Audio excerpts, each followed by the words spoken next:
Your mic's muted, I think. God damn it.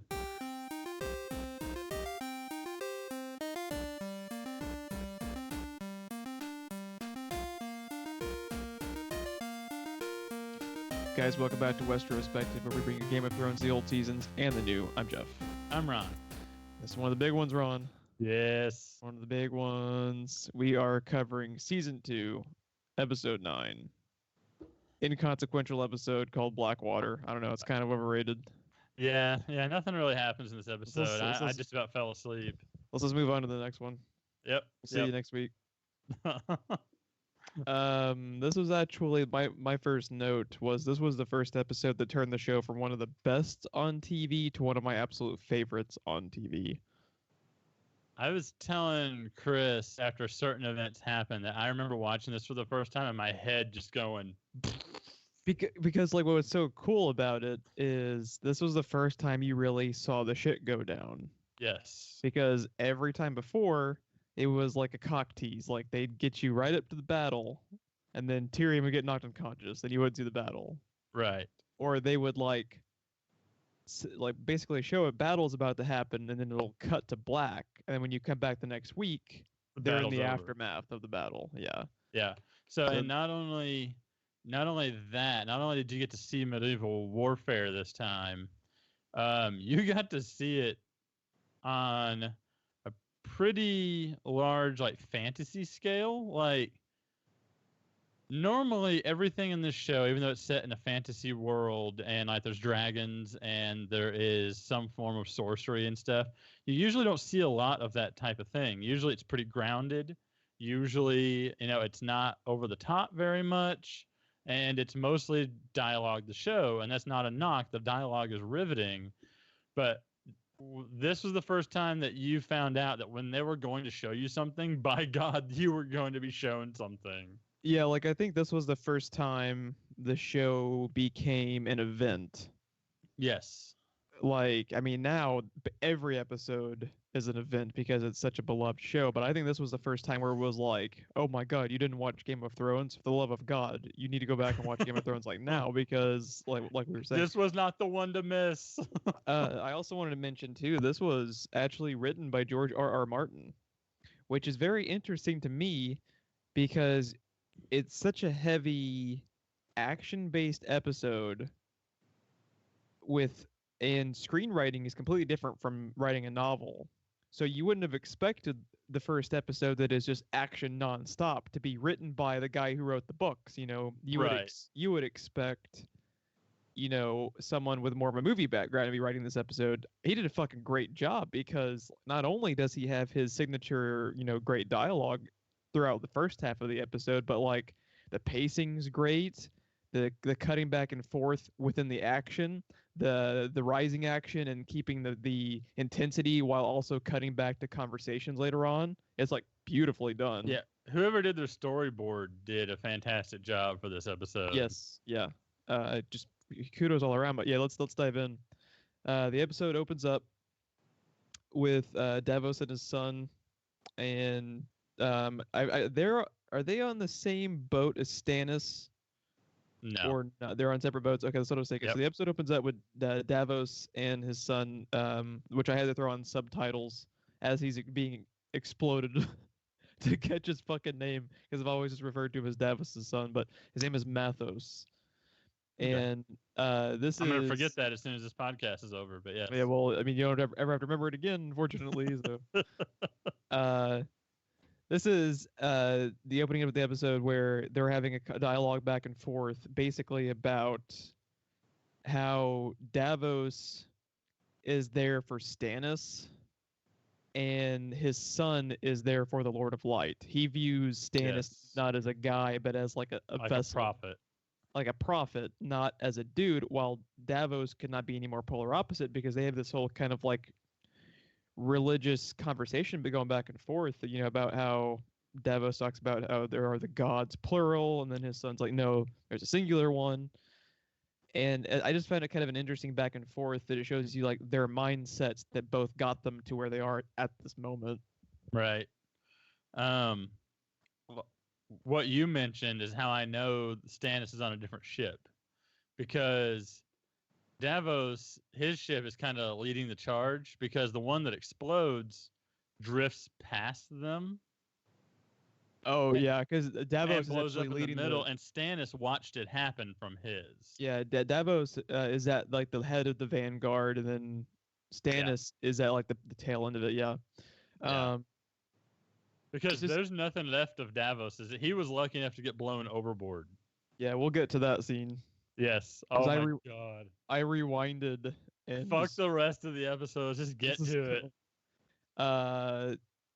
Let's see. The next scene they show is Tyrion. By the way, before we move on, this episode is also a great example of something that Netflix and HBO both have going for them that other stations do not. Because these episodes are an hour, uninterrupted, and usually an hour show on any other network is like 45 minutes or maybe a little bit more, and then the rest is commercials. So you actually get extra screen time with the characters because, we start out slower paced and we get more back and forth during the battle later than what we would get on a network. On a local network too, they like stuff in like CW, like CBS, they max out at like 43, I think. Yeah, like 42, 43. They have even more commercials. But the next scene they transition to is Tyrion and Shay. Tyrion is basically having like war jitters because it's really like he was there for that battle I referenced earlier where he got knocked unconscious, but he wasn't really participating. He woke up and it was over. He woke up and it was over, and this is not just a battle he's participating in, but he's orchestrating it, and he has no experience in doing this at all. And honestly, he didn't have any real stakes in the last battle until his father stuck him in it. But like he makes a point in this scene, this is Stannis we're talking about. He's going to burn every Lannister he finds as a sacrifice to the Lord of Light. Yeah. So he has all the stakes in this one. And they have really, really good dialogue callbacks to like the first time they met in his tent back. In the tent. Yeah. Did you have anything else to add with that one? I didn't really have much. Nope. Just that it was intense. It took a minute for that one to sink in. It is 1:07 in the morning, and I've been up way too long for puns. That is all I'm going to remark. The next scene is important because this is the scene where Cersei is getting essence of Nightshade from Pycelle, where they're basically establishing that Cersei will kill herself and her children to avoid them being captured and have worse happen to them if they lose the battle. Also, Essence of Nightshade, great band name. Right. Remember this? We're gonna get into more detail about this later, but Lena Headey just could not crush this episode more if she tried. I know. Her full Sarah Connor came out later. The next scene they go to is one of my favorite ones. It is where Bronn is celebrating with the Kingsguard, and then the Hound walks in. And now here's the thing. I don't know if it's celebrating so much as this is probably our last night to live. Yeah, well, I would consider it celebrating because they know most of them are probably going to die. So it's like, fuck it. Now here's the thing. The Hound comes in and he has this whole thing where he starts up shit with Bronn. Have they established yet that they don't like each other? I can't remember. I always felt like that kind of came out of left field. Because it's almost one of those things to where George R.R. Martin being the writer, it can also be a negative because since he wrote these books, he can never fully disassociate what he's written in the book versus what they've written for the show because they're two totally different beasts in different regards.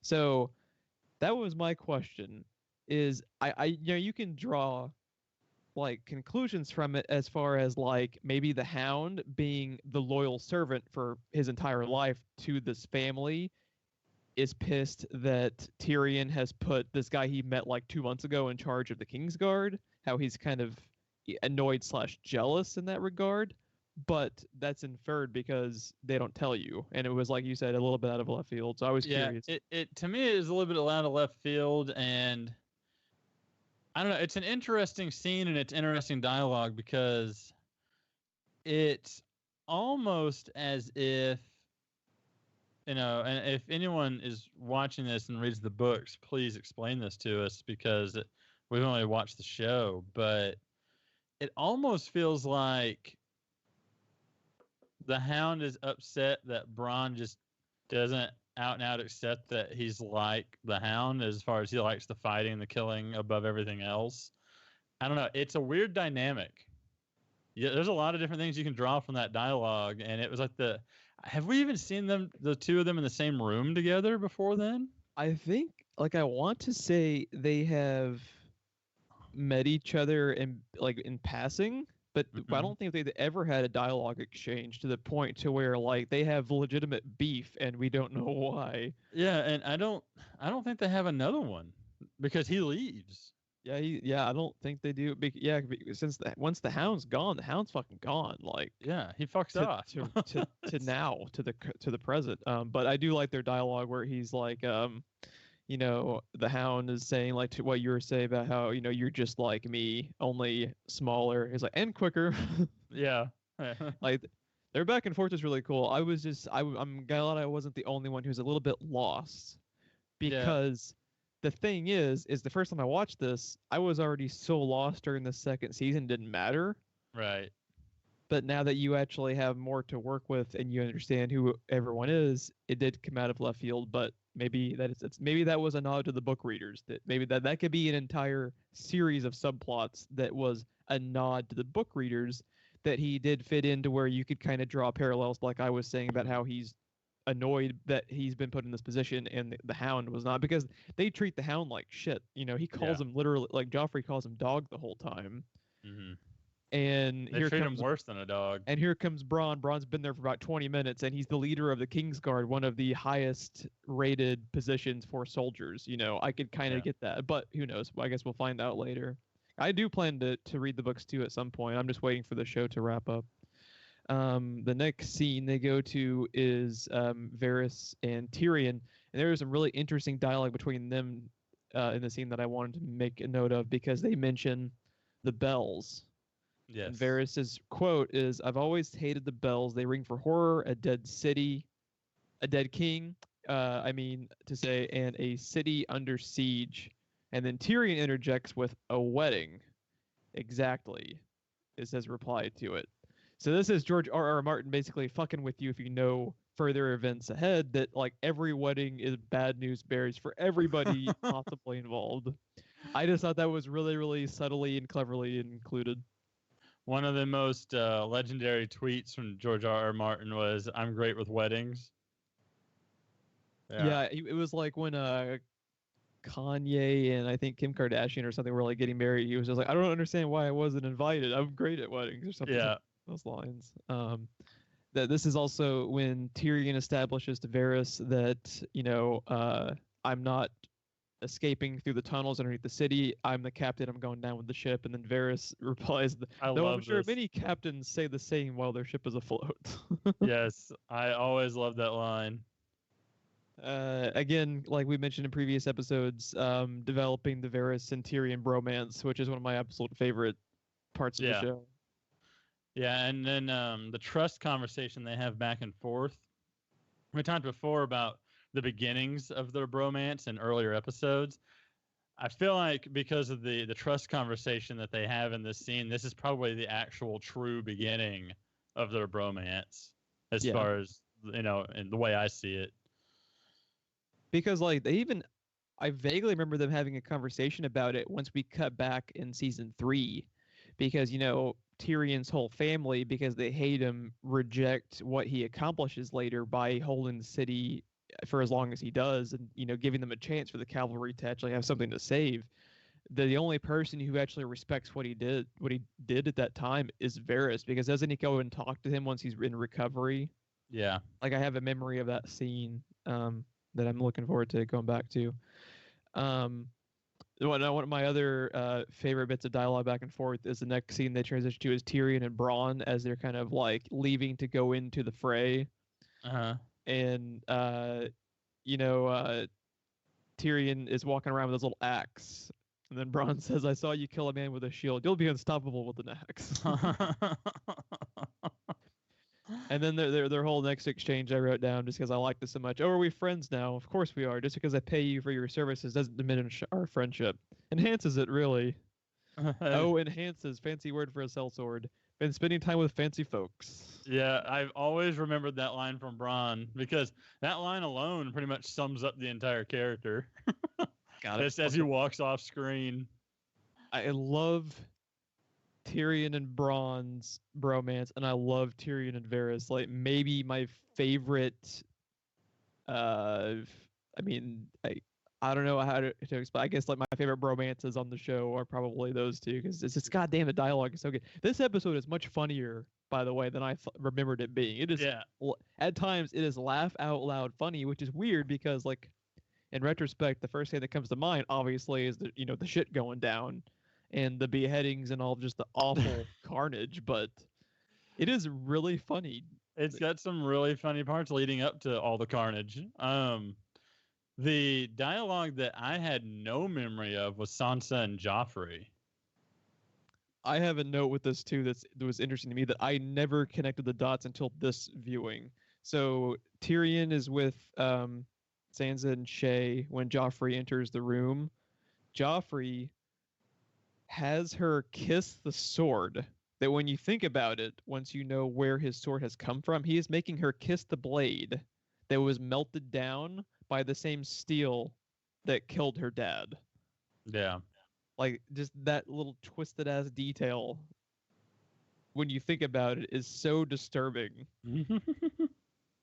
But yeah, did you want to make a note of the dialogue? I didn't write down any quotes or anything, but I think on the first viewings I had kind of the wrong impression of Sansa. She's feisty in this episode. She's feisty, and I always just assumed that she was going to be like every show usually has like that one annoying like character that's going through all the angst and everything else. And I always thought that was Sansa, but going back, knowing what she becomes in current seasons and seeing the beginnings of that, in season 1 and season 2, this dialogue, like she's full on I just don't give a shit anymore in this scene. I think part of it too is like she has been so dead set on keeping up appearances. I think she honestly, and you can't really blame her. I think she buys into what Cersei ends up selling her, that they're gonna fucking die. Because her attitude that she adopts in this episode is very similar to that of what Cersei goes through later. If Cersei's in the same boat, she's just like, I don't give a fuck, we're gonna die. So just say whatever comes to your mind. But like, yes, one of the quotes that I put down was Sansa is like fucking brilliant too. She's trying to coax Joffrey into joining the Vanguard to get himself killed. Right. Because she says, of course you'll be in the Vanguard. Like my brother's a pretender and he always leads the charge. And she's trying to coax him into being so stubborn that he'll go and fucking do it. Right. But he's too much of a coward. But it's very she's not only basically trying to coax him into that, she's also kind of calling him out in front of everyone because she knows full well where he's going to be standing. Exactly. Like it's some pretty genius dialogue actually. Yeah. Not only that, it works on a third level because she's just getting to outright freaking needle the freaking king that she hates. Like it. It is a very important episode for Sansa that you don't fully appreciate till you know what she becomes. Till you have perspective later on. Yeah. And then the last thing she says as Joffrey leaves the throne room is of course he'll come back. The worst ones always live, which is is a little bit of social commentary as well because that always seems to fucking happen in real life. Right. So this is one of the next scene is one of the moments where I literally just laughed out loud because it is the scene where Joffrey is with Lancel and Tyrion and the Hound. And they have that back and forth where Tyrion is totally fucking, ignoring Joffrey. And then Joffrey's like to the Hound, he's like, tell the Hand to what does he say? I wrote down the reply, but not what he prompts him to say. But basically like, Hound, he said, I think he probably says dog, tell the Hound, like what the fuck's going on type of thing. And then Tyrion is just, Sir Lancel, tell the Hound to tell the King that the Hand is extremely busy. Yeah. Then he goes on to say something like, if we lose, your pinched little head's gonna be on a spike somewhere. It might be quite amusing, but my head will be, right alongside yours. Right next to it, yeah. Oh, it's so good. I laughed out loud at that. Sir Lancel, tell the Hound to tell the King. And then Lancel turns and does it. Which, by the way, every time I still see Lancel on screen, I just think Spaceballs. I think the Prince dude. Because it's not only that he looks like him, he also acts just so fucking such a wang throughout this entire episode. Did you have anything to add with the scene before I move on? No. Other than it's fucking gold. We cut back. We're not going to be mentioning every time that it cuts back and forth between the Cersei Sansa scenes with the battles, just because they cut back and forth so many times. But the next one is important because it's the first one where she's actively trying to, get Sansa kind of drunk. She's like, "I'm not thirsty. I didn't give you water. Yeah. We're all gonna die. Let's get drunk and just say what's on our minds," type of thing. And then she starts kind of spewing like, the important thing to ruling is to make sure your people are more afraid of you than they are the enemy, which is, I think, a little bit of development for Sansa going forward too in the later seasons, because like Sansa gets cutthroat. Yeah, she does.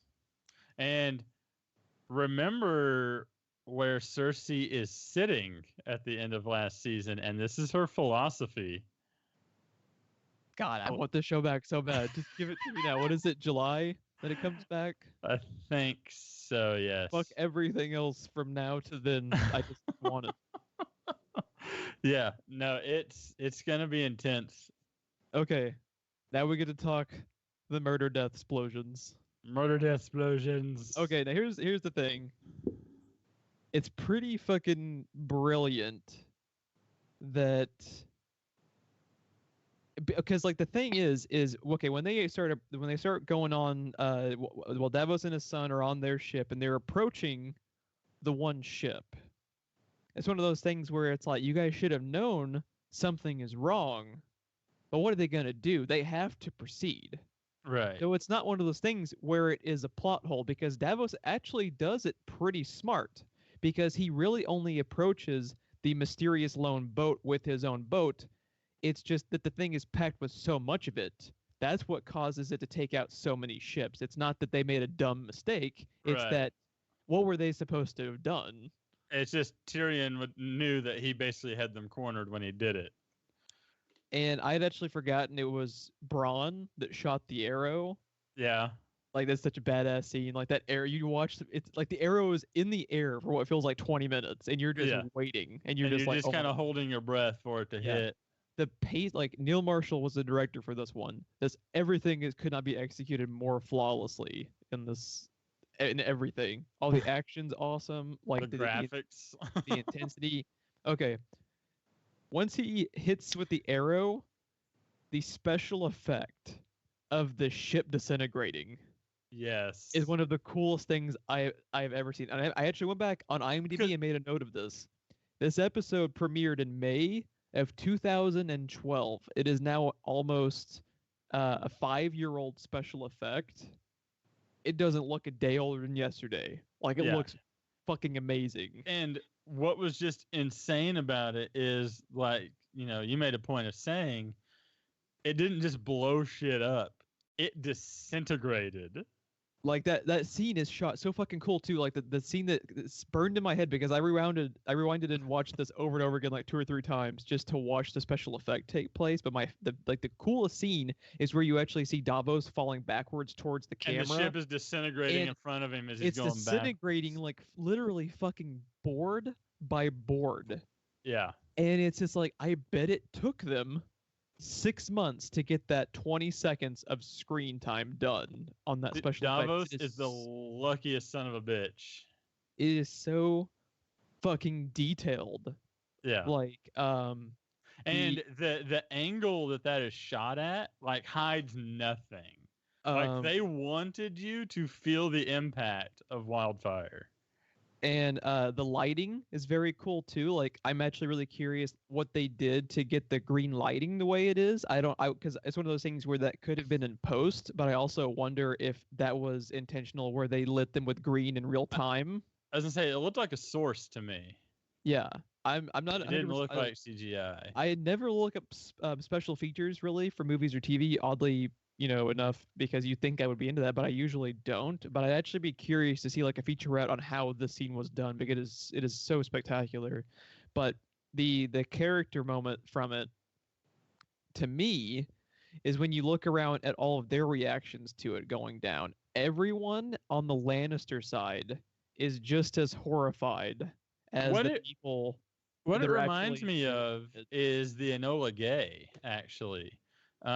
When I should be able to remember which bomb we dropped first, either Hiroshima or Nagasaki. I don't remember, but I think it's the first one when we dropped it, and the atomic bomb went off in World War II. The response that is written down in history by one of the men on the plane, the pilot, I believe, was just, "My God." And that is basically the reaction of everyone on land when they set off wildfire. It's like the people they focus on the most too, which are, there's so much brilliance behind who they and I don't know if this was all storyboarding or writing or directing, but every person they highlight the reaction to it, because when you think about it, they highlight Bronn because Bronn was there, at ground zero. He shot the arrow. He literally set it off. They highlight Tyrion because this was all Tyrion's orchestration. Tyrion, at this stage, had he killed anyone? I can't. Maybe the guy with the shield. The guy with the shield, and that was in total self-defense. This is an act of war. Tyrion just indirectly killed how many hundreds of people? And Bronn's the one that pulled the trigger. Bronn pulled the trigger. The Hound is highlighted because regular fire frightens the Hound because of his childhood. Dude, fire is a nightmare. That's a night terror. And the last one I wanted to note is Joffrey is the one person smiling if you go and watch his reaction to it. Such a little cunt. And it's just one of those things where we could literally spend the next 45 minutes just analyzing how incredible. And what's crazy too is when it's going through the fleet, they show you not just how dangerous the wildfire itself is, but when their ships further into the vanguard are being hit by it, you see that guy get taken out by the mast. It just gets just destroyed by the swinging mast, and it's just people in the water are burning. And the water itself is burning. It's a lot like phosphorus. There's no putting it out once it starts. It's kind of half white phosphorus, half nitro, I guess. Yeah. Is kind of what the thing that gets me, the thing that makes this scene so real, is when it cuts to Stannis and you can hear everyone screaming that's burning. Yeah. That's the part that's usually left out of movies and TV shows. There's just an explosion and it's done. The explosion is not always what kills you. It's the agony later that does. And you just hear all the people burning, and you just see the look on Stannis' face while he's listening to it. Another brilliant thing behind the production of this episode is not present at all. Because you froze for a second. I missed that. Okay, all I was saying was one of the other brilliance behind the production of this episode is when they decide to use music or not use music at all. Right. Because it accentuates, just like you were talking about. I'm pretty sure if you go back and rewatch it right now, when you're hearing those screams, it is probably just the screams and there's not going to be any music. It's just to further accentuate the point of all of these dudes that are getting killed are being orchestrated by, either on the Lannister side by Tyrion mostly or by Stannis. It's they are the reason these guys are here doing this, Mm-hmm. It's just, oh my God. If I existed in the world of Game of Thrones, I would be the sorry bastard that was standing next to Davos' son. That was me. I would be the guy who exists just to be crushed by a rock, which we'll I was get. gonna say you're the guy in front of Stannis. Yeah, that's me. Okay. Now this actually ties in with what you're talking about with that exact scene, because once this has happened, you have to fucking appreciate how Stannis is. Once this happens, he's like, boom, we're going, no hesitation. And when like Sansa was giving Joffrey shit about, oh yeah, of course you'll be in the Vanguard, Stannis is not only in the Vanguard, Stannis is at like the fucking front of everything. Dude, I said this totally forgetting what Stannis does, but I told my wife when we were watching it, when they were bringing out the ladders to siege the wall, I was like, yeah, no, I've seen The Hobbit, I've seen Lord of the Rings, I know what fucking happens to the first person to climb up one of those ladders. That ain't gonna be me if I'm out there. Stannis is the first fucking one up the ladder, and he makes it. Before we get to Shore 2, this is where he makes the plan, basically, where like we're going ahead even though we're going to be totally exposed, we're going anyway, even though we're so far away from the bay. Did you write down his quote? His guy tells him hundreds will die. Thousands. And the look on his face, because he does like this type of like, he does this little like, your just point? Like, we're going. Yeah.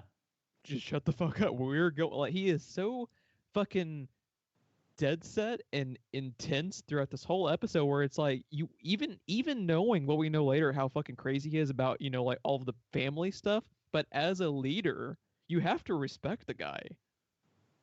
It's really impressive, because he is doing all of the things that Sansa was giving Joffrey shit about not doing. He is the epitome of military general in that nothing really shakes his composure, because he went into damage control immediately after the wildfire. But yeah, dude, just that quote, I was like, oh, Stannis, you're such a hard ass and such a dipshit. Like, oh, that sums up the character in one word, really. Thousands. The way he says it. Yeah. Crushes. I don't know the Stannis actor's name, but God, he's good in this episode too. Oh yeah. The next time they cut is back to Cersei and Sansa. Like, some of the dialogue between them is very disturbing, as this is one of the scenes where Lena Headey starts to explain what happens if we lose and they get through. One of the lines she says to Sansa is, you're a slice of cake just waiting to be eaten. You're just like, God, George R.R. Martin, like, I feel uncomfortable listening to this conversation right now. Yeah. And she's talking about how like half the women in the room will have bastards in their bellies by morning. Oh, it's so dark. Even for Game of Thrones, it's dark. I know. And then, Sansa is just with the wine. Just throws it back. Yeah, that'd be me. I'd just be like fucking chugging that crap. Yeah. By the way, what's the executioner guy's name? Sir Ilan Payne. Nice. Subtle. George R.R. Martin really buried the lead with that one. I'm sorry. I laugh every time I see the dude with his lip. Not only that, his facial expression, period, reminds me a lot of like Christopher Lloyd and Roger Rabbit. Like, yeah, I can see that. Every time I see him, I just start laughing. Sorry. He always looks like, why am I here? Oh, that's right, I execute people. He's like, always looks so confused. Instead of being, the hard ass that he is, he looks like the guy trying to be the hard ass he's supposed to be. I don't know. There's just something about his expression every time I see him. I think Christopher Lloyd and Roger Rabbit. Yeah, I could totally see that. Now, this is when they are fully doing the approach to shore, where if Stannis is not the first person on the beach, he's one of like the first 2 or 3, because they all kind of land simultaneously. This is when Stannis is leading the charge up to breach. And that sound effect of that poor bastard getting his head crushed by the rock, like, I'm pretty sure when I was watching the episode, I was just like, because I forgot it happened. I was like, it is Like, So the guy standing there, him and Stannis are looking each other in the eye, and then his head just disappears, and my wife goes, "Well." it's so that crunch. Like, I want to know what was crunched to make that fucking sound effect. The actor's actual skull. Yeah, I mean, I would believe it. I would believe He it. went full Roman with the scene. Yeah, that's some real strong method acting with the rocks. Now, once they've hit the like fully inside the bay, this is when Tyrion starts rounding up the Hound and all the soldiers, where they have to kind of pull that Lord of the Rings thing, where they have to be the last line of defense right outside the gate. So it begins. And when the Hound is leaving through the gates, his fucking quote where he says, "Any man dies with a clean sword, I'll rape his fucking corpse." Yes. You're just like, I shouldn't be laughing at this, but I'm kind of laughing at this because the Hound is just so fucking insane. It's only funny because it comes from the Hound. Oh my god, he's so good at delivering. Because his delivery is even and this isn't a knock. This is something I'm praising the actor for. Even intense lines like that have this sort of I don't give a fuck sense to them. You want to know how I would describe it? Is Danny Glover's most famous line in Lethal Weapon is, "I'm too old for this shit." That is like the Hound's mentality to everything. He's just like God damn it, how do I find myself in these motherfucking situations all the time? I agree. Dude, the Hound, when he cuts that dude bilaterally and he's connected by like this much, and then his body just kind of slumps backwards.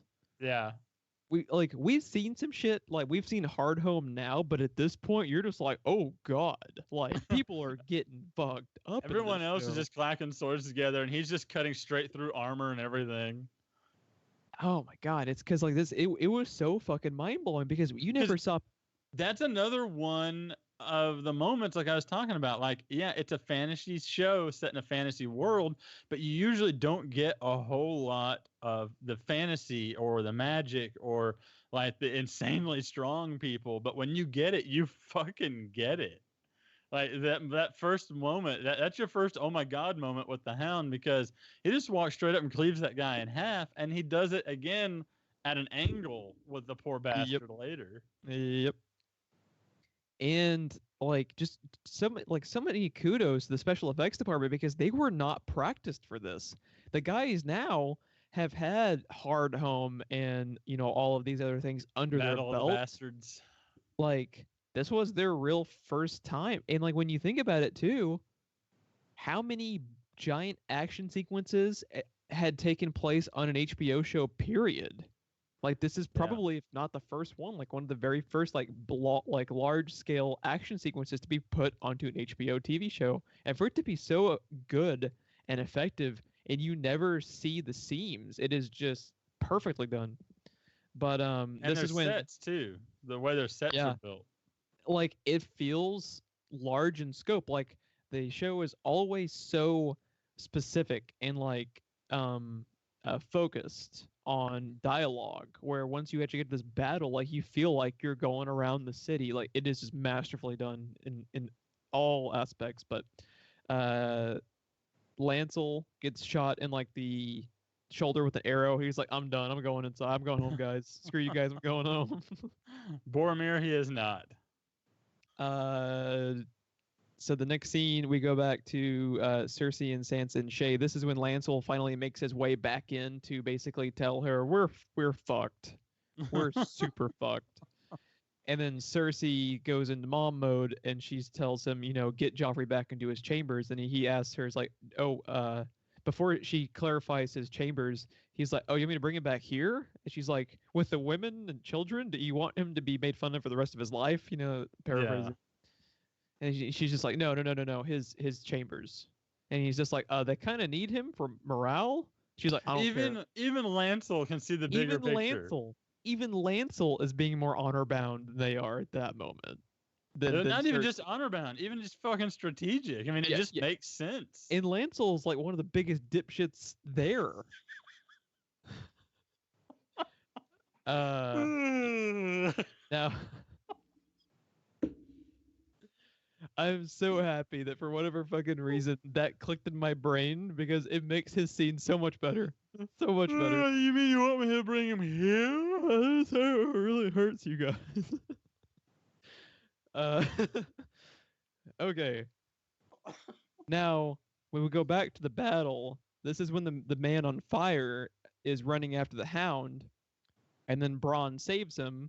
And it's like I feel like we've missed the setup to what this is all paying off on, which is one of those things too. It's like I almost have to wonder, like, what did he think was included in the show that to him was maybe so important within their two characters' storyline potentially together in the book that he was like, oh, for sure they had to have had that in the show.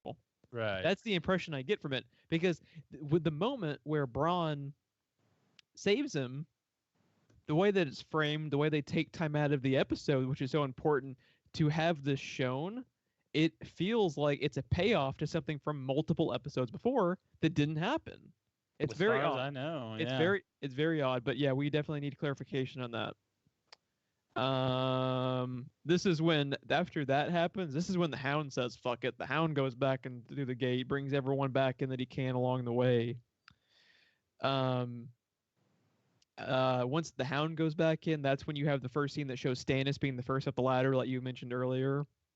It's just like, dude, I mean, I wouldn't want to be there, period, but like you were mentioning, if you're the first person up on the ladder, your job is to be an arrow/bullet sponge, basically, going up. Pretty much. Because there is virtually no chance in hell that you are making it to the top of the ladder. Yeah. You just have to get so many people there that they don't have enough ammo to take. Have to overwhelm by sheer numbers. Yeah, by sheer numbers, exactly. But Stannis, full fuck it mode. Fuck it, we'll do it live. Like, well, you got to remember, he has the mindset that the one true God is behind him. That's a good point. He can't fail. Yeah, like that's a really good point too. That's part of what gets him going, and you know, that's like nothing fucking phases him. The wildfire doesn't phase him. That would have made me piss my pants and turn all the ships around. That rock exploding that dude's face, I'm running back for the boat. Like, I'm done. And then you can also look the other way. It wasn't my boat, and the rock missed me and hit him. Like, it's divine intervention. I can't fail. Yep. Now, Stannis, first up the ladder, he starts fighting everyone up there. They switch back to the Hound with Joffrey and Tyrion. This is when the Hound is walking past Tyrion and Joffrey. Tyrion is like, we need you. You are basically our only chance, because he's such a good fighter, you know, that he basically, the Hound equates to, what would you say, like 8 dudes on the other side. He's that good and that huge. He's either their Thor or their Hulk. Yeah, he is like, yeah. I have an army. We have a Hound. We have a Hound. And this is when the Hound, you know, he has this line, you know, fuck the Kingsguard, fuck the city.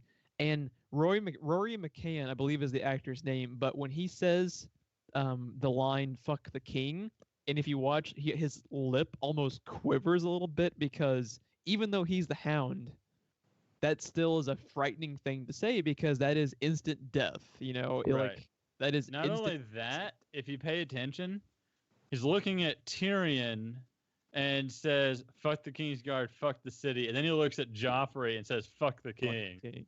God, I love the Hound so fucking much. I cannot express how much I love the Hound.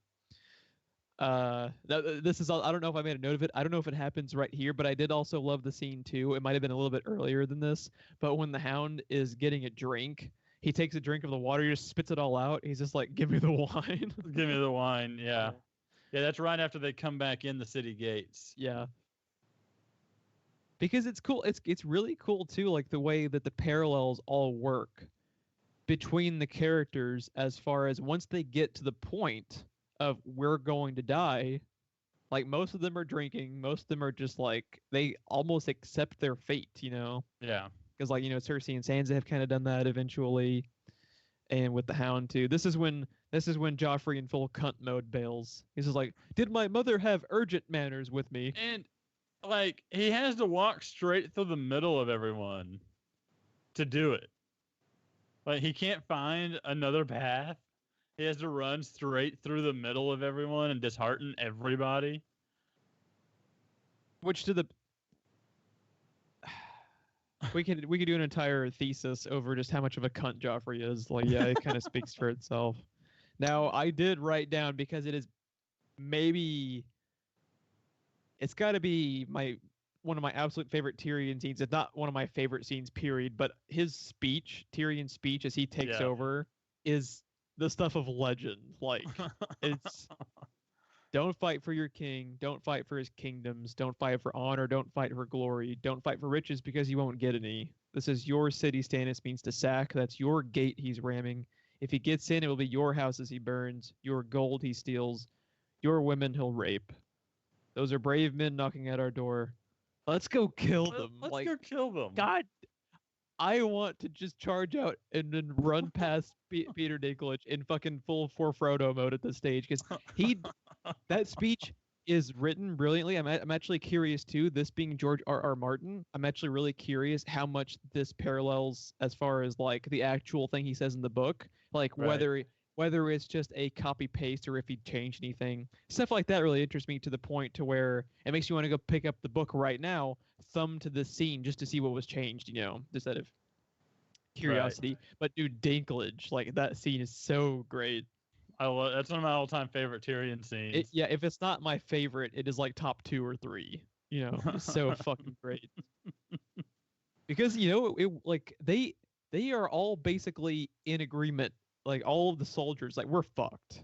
But he's so good in that moment where they're like, fuck it, let's go out and kill them before we die. Let's take as many of them with us as we can. I also love that he says he'll take them out another way so they can come around behind him and fuck him in the ass. Oh, I didn't. Tyrion's in full fuck it mode by the time he gives that speech, dude. I didn't write it down earlier, but it makes me this makes me think of it too, where the Joffrey is talking shit to Tyrion. He's just like, that would make me the quarter man. It doesn't have as good of a ring to it. Do you remember that? Yeah. This such a great Tyrion episode. Yeah, it is a fantastic episode overall, and specifically maybe the best Tyrion episode. Lancel goes back in to tell Cersei the battle is lost because they've all accepted it at this stage. That scene, like, good God, Lancel's a wang. Like when Cersei pushes him and he's almost like doing a Family Guy sketch as he's screaming. So he was hit on his right and she shoved him on his left and he screamed there. And then he falls on his right and screams again. I know to give props to the actor though, because the actor is doing what he's supposed to do. He's supposed to be over the top, and he did do a good job. Yeah, I mean the reason that you're just like, God damn it, Lancel, is because the actor's so good. You're supposed to realize just like, God, the Lannisters are such dipshits. Like what most of them are dipshits. Yeah. Let's see. This is when Shay sends Sansa to her room. And this is actually another really cool moment, too, that I'd forgotten about. The first thing Sansa does when she goes back to her room is she goes and picks up the doll that her dad had given her. Like, that was a really heartfelt little moment because when you're watching the show for the first time, you don't know if they're about to die or not. It was... being Game of Thrones, you're not exactly sure who's safe either. Yeah. So, yeah. This scene, though, with her and the Hound in her bedchambers is another one I always felt like is a little bit out of left field. Like, there's been a little bit of development between the characters, but then for him to just straight up, before he leaves town, stop by her room. It has to be a book thing. It has to be a book thing because it's one of those things to where it has to be there probably in the grand scheme of things, but it doesn't have the same attention that it should have made, that it should have been paid towards it. But it kind of, I would imagine it kind of had to be there. The difference is, though, we've had a little bit throughout the season, like anytime. There is, yeah. Because if you remember, he's the one that saves her. Right. He's the one that saves her. He's the one that tried to give her advice to keep her from getting slapped around by the king. What also makes it actually kind of make sense too. Who did he just say? Fuck the king. That is his kind. That's another way he can have like a final fuck you to Joffrey. Oh, I'm gonna take your wife who doesn't want to be here anyway, and save her and take her to your, one of your main enemies. Like, well, not only that, like he's basically on board with her now. Like he knows that's her mindset, but she can't do anything about it. Yeah. And, good God, we've seen that he can. Yeah. He has a really cool line too that I wrote down where the world is built by killers, so you better get used to looking at them. Yes. Which is kind of cool. It's kind of a cool parallel too, because in a way it's almost foreshadowing indirectly because the Hound goes out of his way to try and escort Sansa, and who's he end up escorting? It's the other Stark girl, ironically. Right. Which is similar to doesn't Brienne end up helping out like the opposite Starks at times too in like a way? And I believe so. Let's see.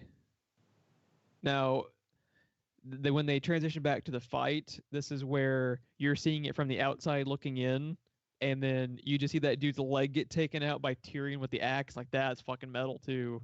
Yes. Dude, that poor bastard never saw what was coming. Nope. And then another great Dinklage moment is when you see the onslaught of dudes on horseback coming in, and he's just like, "Oh, fuck me." Now, once they go back up on top of the top where the ladders were, that's where you get Stannis with the fucking head chop. Like, that was vicious. Blew the guy's mind.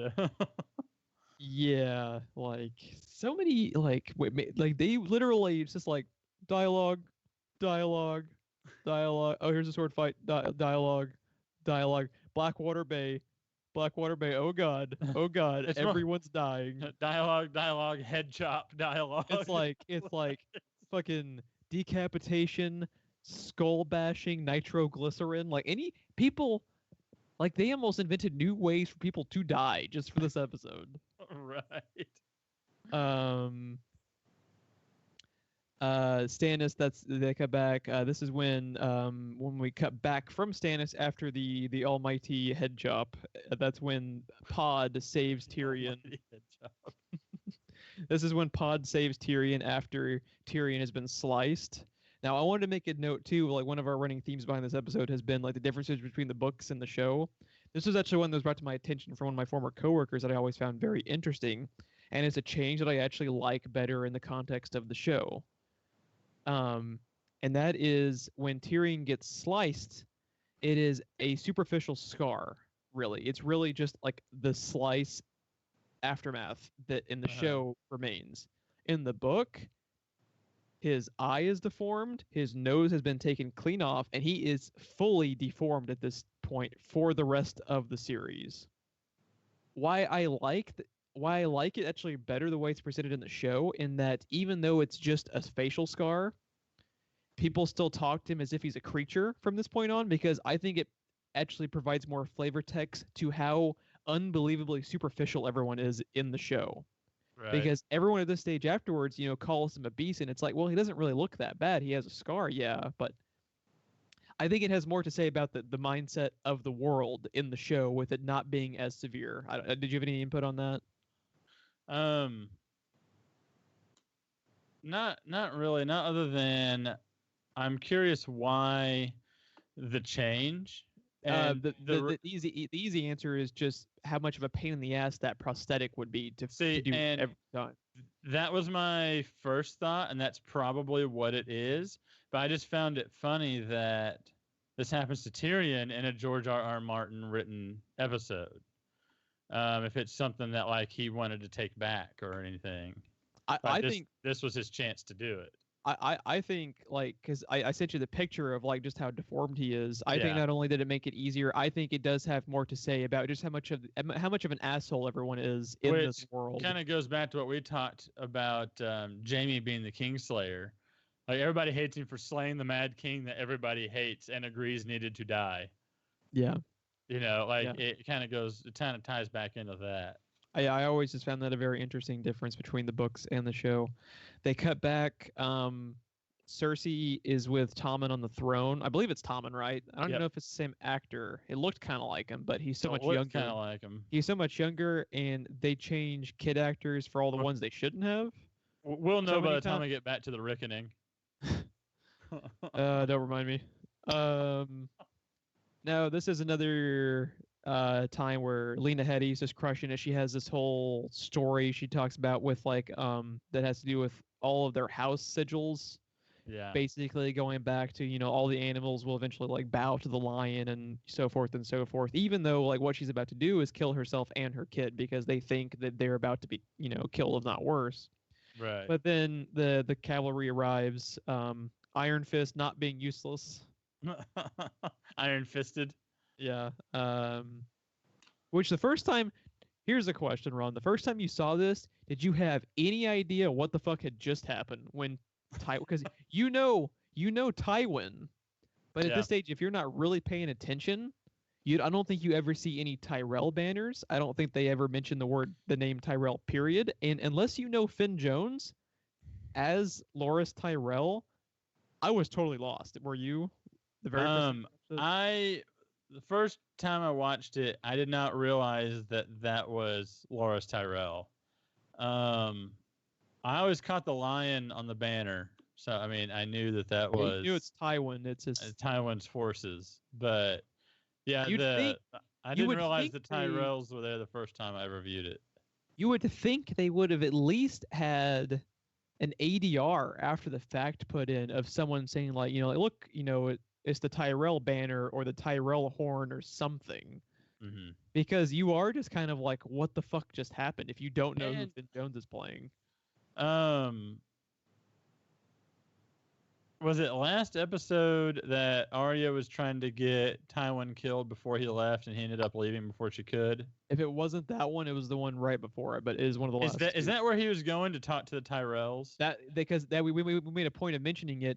He's leaving, but they never say who or where he's going to see. But I feel like they do. I just don't remember. Yeah, they never. We made a point of it on the show because once he's leaving. But I remember thinking when you said that I thought they said he was going to go negotiate with someone. That's the thing. They never say who or where.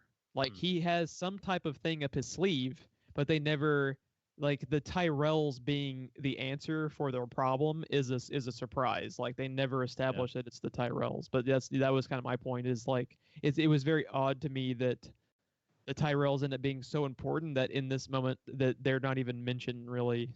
Yeah, I like the irony of that though, because Stannis killed Renly, and the whole reason the Tyrells are there is because Renly's dead at Stannis' hand.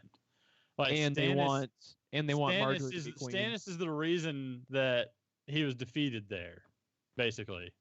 Yep. Stannis his own actions brought that about. Yeah, all he had to do was not, send fucking Shadow Assassin, and then he would have been fine. Like, they probably would have won.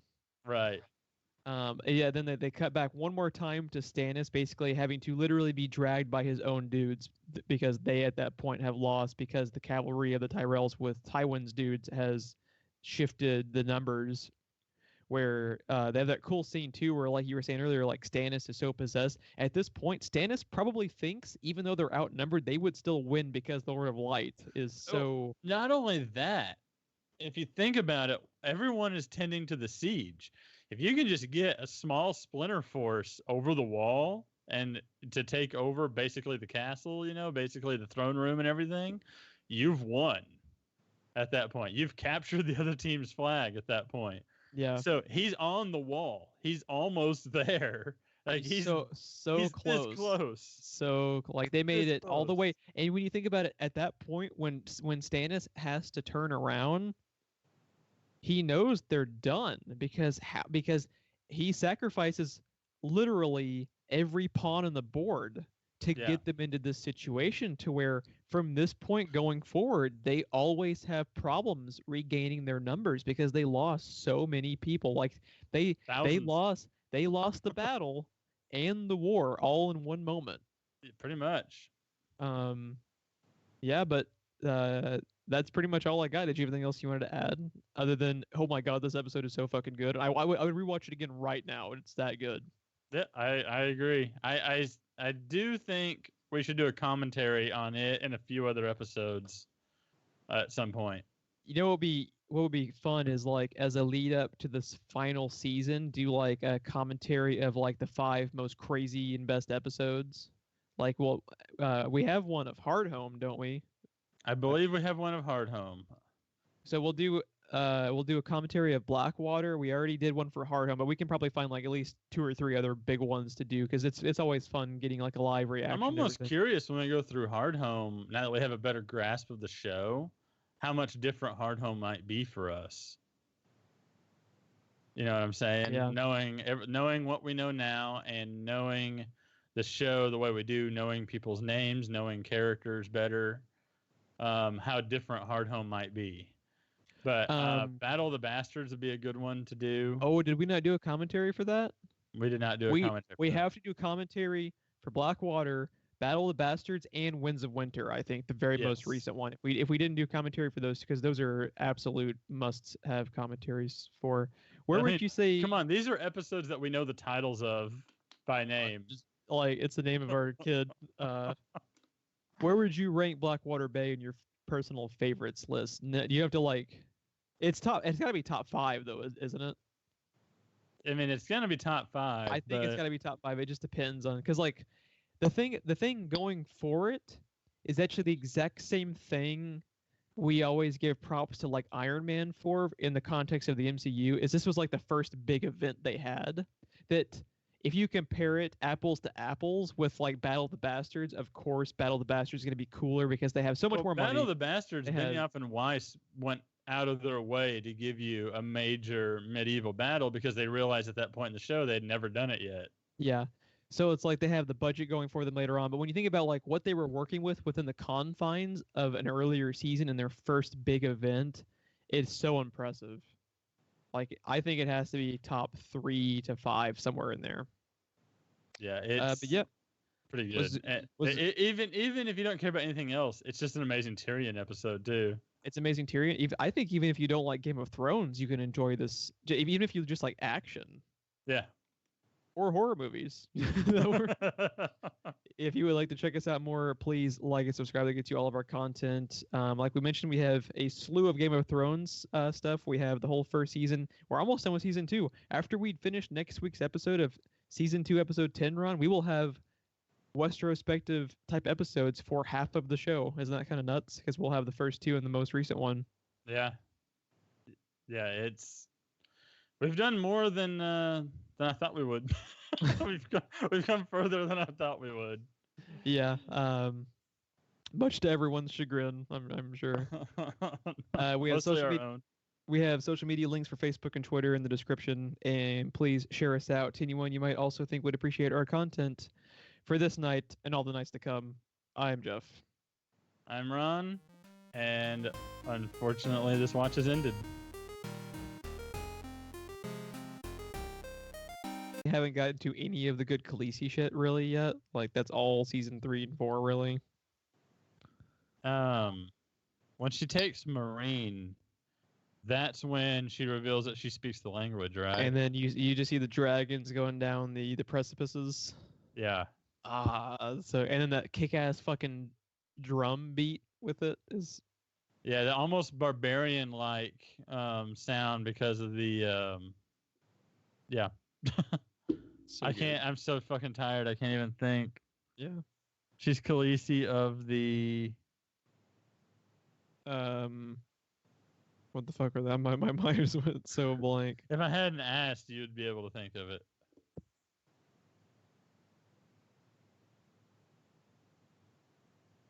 This should not be this hard. Come on. I wanted to say Unsullied, but that's the soldier. That's the people she gets in that episode. Dothraki. Dothraki. Thank God. At least that didn't happen on the recording where we lose all geek cred.